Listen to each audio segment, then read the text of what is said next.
to Marathon Recon, a mile-by-mile preview of the 2018 LA Marathon. I'm Martise Moore, the Run Faster coach, and today we're running mile 15, and I have the privilege of running with Anna.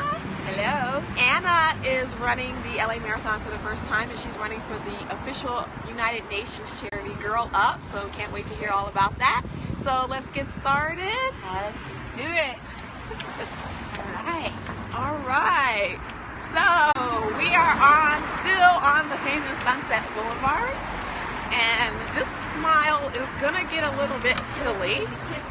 Trying to get this there. So right now we're running a little bit downhill, and we're running into the famous Sunset Plaza. So you'll see all these flowers in the middle of the road, and you'll know you're at Sunset Plaza. So anyway, Anna, thanks for coming out. This is your first LA Marathon. Why are you doing this?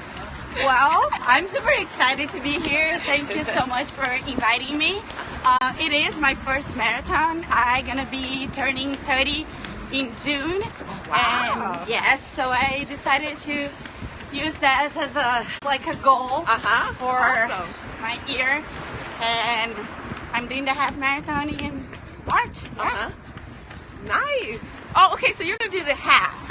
Yes, all right. Because it's I'm running for charity for the Girl Up, so I'm running like a portion of the marathon. They don't have the option for the whole thing when you're running for charity. Okay. But yeah. Great. So do you know which half you're running? I want to run the second half, Okay. and finish in Santa Monica. I think it's gonna be beautiful. Yeah. So yes, looking forward to it. Cool. So you're gonna be starting just a couple of miles behind us. Oh yeah. So you'll be nice and fresh on this mile. Exactly. I would see all the people already half marathon through, and I'm just starting. Perfect. So tell us about Girl Up, because it's an official United Nations charity, which is pretty cool.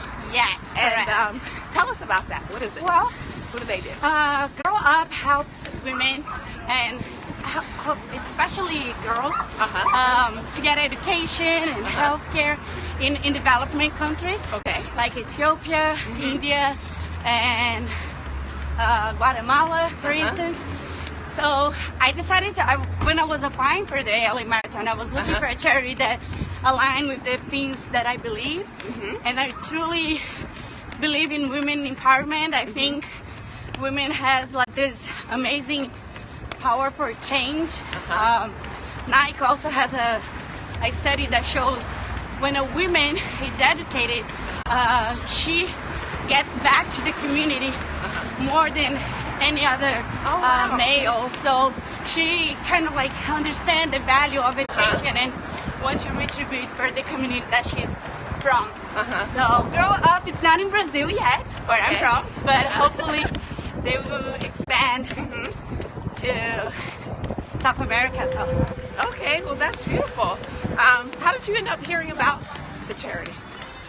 Well, I heard about the charity when I was doing the registration for the LA Marathon. Okay. Oh, okay. So they had a lot of options of charity that are supporting the marathon that you could do a fundraise.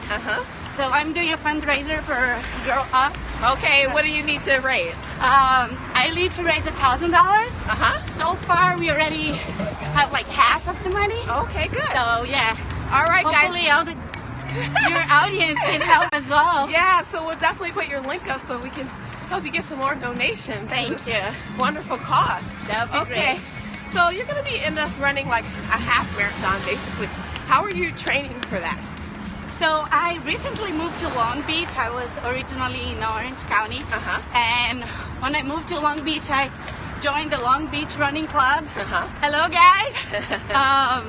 And it's been a great experience. We have this program, we get together on Sundays morning and Mondays. I haven't been with them on Mondays, but mostly on the Sunday. And then we run different distance. And do they do LA Marathon specific training? Yes. Okay. Yeah, so they're doing LA Marathon, and they have for Long Beach, and I will be running in San Francisco hopefully as well in July. Nice. So it's been great to have the support in running group. Really gives you an extra motivation, you know, like I increase my pace running with them, and that's been amazing. Also, it helps you keep accountable to getting your miles in, right? Exactly. Totally. And we always like do like different paths, different like locations, so you kind of get a chance to see a beautiful the beauty of Long Beach. It's really cool. Awesome. Okay, so we're now going uphill. We had a nice bout of downhill running, but now it's a little bit uphill. But we're getting ready to get to San Vicente, which is like a really steep downhill. Okay, so that's gonna be nice. Yeah. Now I just want to let people know that on the downhill you still need to be careful, because you don't want to kill your knees or your quads. So I'm going to turn right here. Yes. Okay. So right now it's a pretty steep downhill, and you're not going to be trying to go super fast, and you still want to protect your knees and save your quads. So you still have quite a few miles left, over 9 miles left in the race. So, just take this as an opportunity to kind of relax and stay forward in your stance and keep your weight forward in your feet, so that you can get the benefit of the downhill, but at the same time you also want to be protecting your knees. I'm learning too. Yeah. It's great to hear. Yeah, so you'll be excited about this part. Be careful, it's going to be a lot of people stomping down this hill, and just please don't be one of those people. All right. Because you want to protect your joints so you can finish the race strong.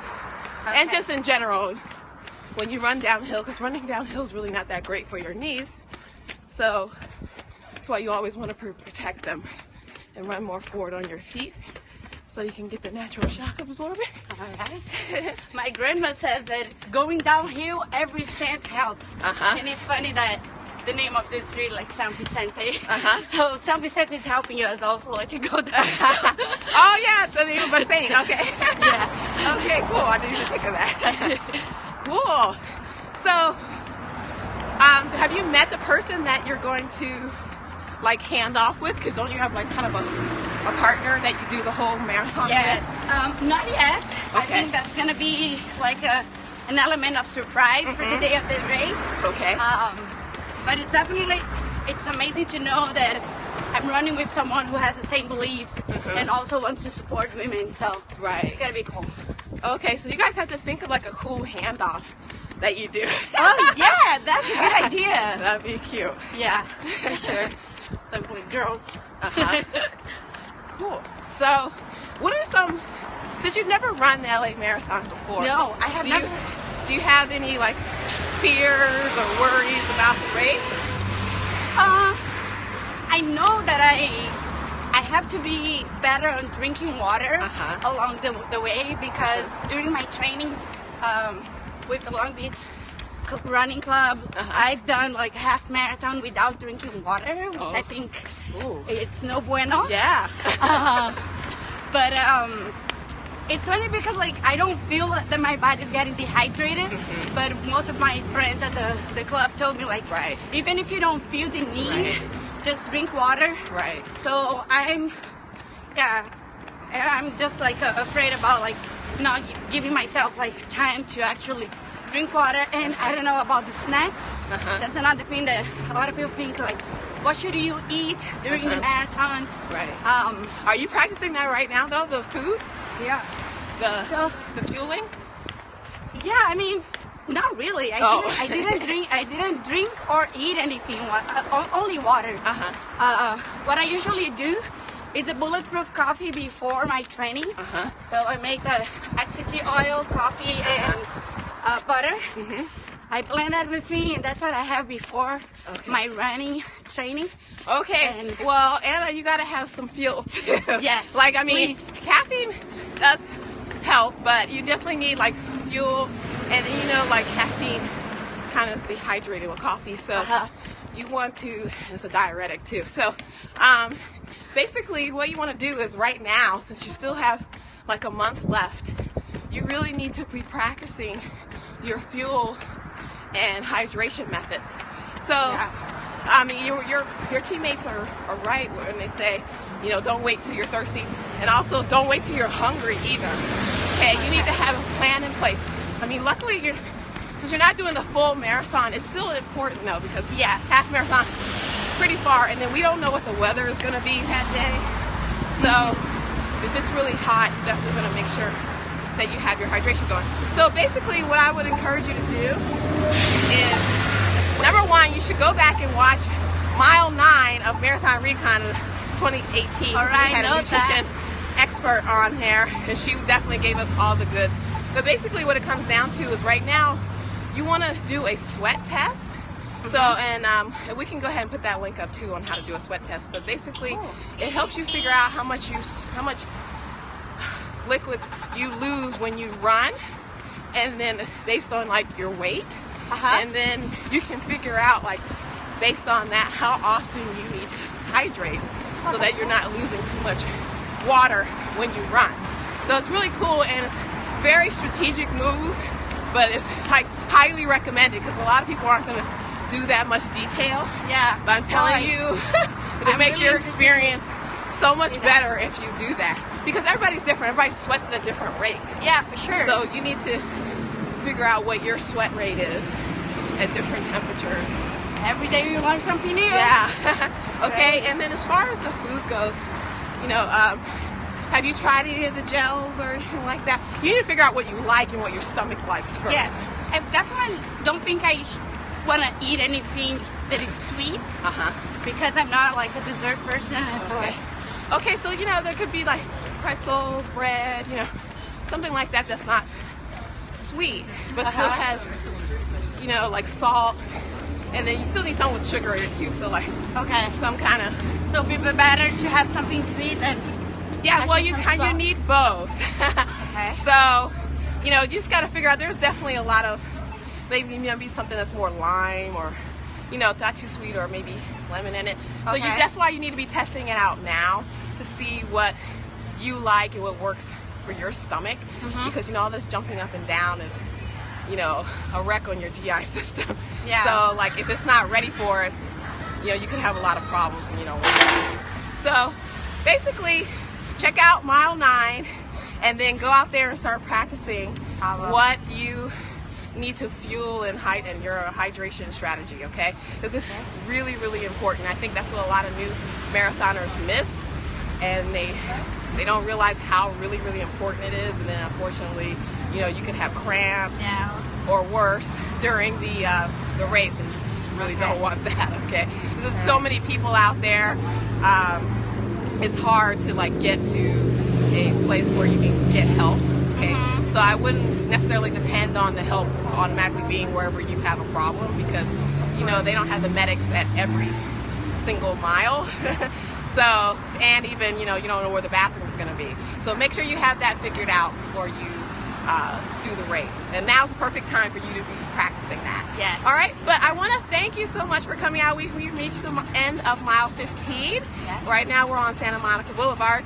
So, and we're gonna head into Beverly Hills on the next mile. But I want to thank my special guest, Anna. And we want to put up her charity link for Girl Up. Sounds like a really awesome charity that we want to support. And if anybody has any questions about mile 15 or any other aspect of the LA Marathon, please go to GreenRunnerLA.com. And until next time, keep running, everybody. See you on mile 16. Thank you. Keep your mind strong.